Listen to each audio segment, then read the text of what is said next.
Hi, welcome to Give Me the Bible, where God's Word speaks for itself.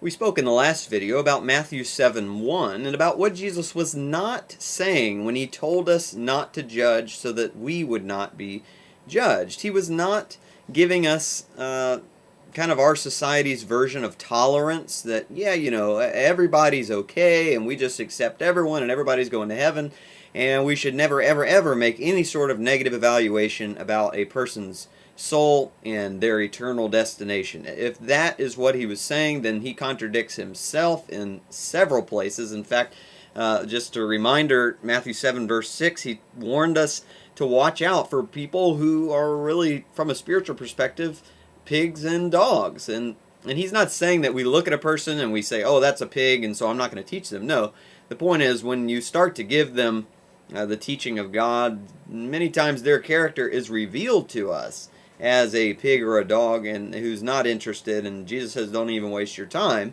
But you also have other passages where it tells us our need to teach people and to correct people. Paul the Apostle in 1 Corinthians chapter 5, he makes a really negative evaluation of a man who was sleeping with his father's wife, and this man was a Christian, and Paul tells them that they need to discipline this man. They need to cast him out of the congregation until he learns to fix his behavior. In the language he uses in 1 Corinthians 5:3, he says, "For I on my part, though absent in body but present in spirit, have already judged him who has so committed this as though I were present."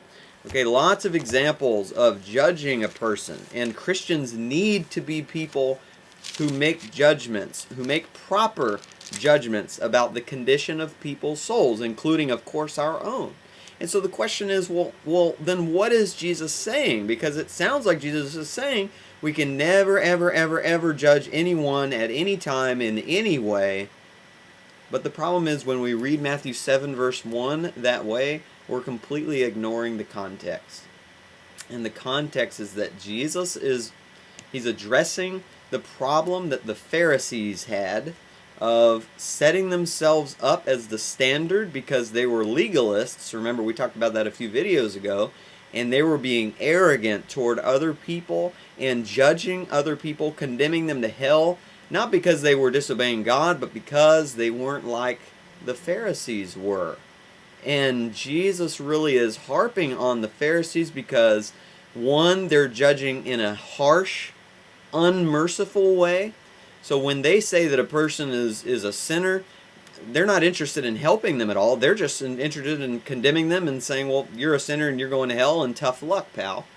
And also they're judging in a hypocritical way. So they're judging others for sins when they're just as much a sinner. And so Jesus says don't judge harshly and don't judge hypocritically. And this is exactly the context. Look again, Matthew 7:1. Do not judge so that you will not be judged.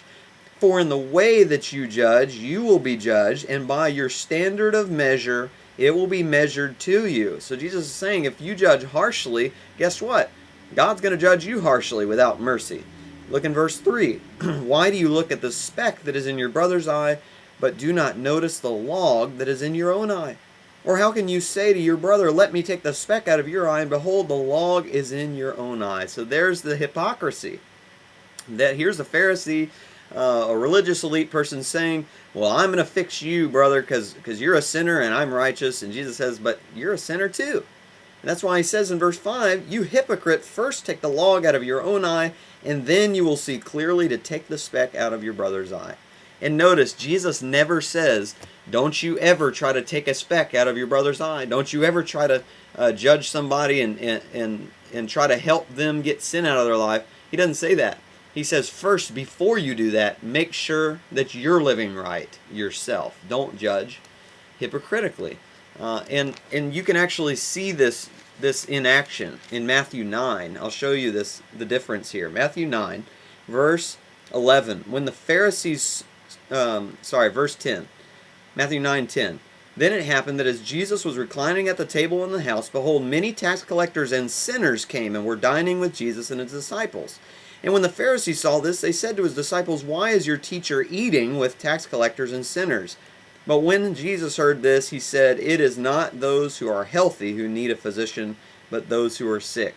What I want you to notice is that Jesus never tells the Pharisees, hey, don't judge them as sinners. You can't judge. No, never judge. That's not right. No.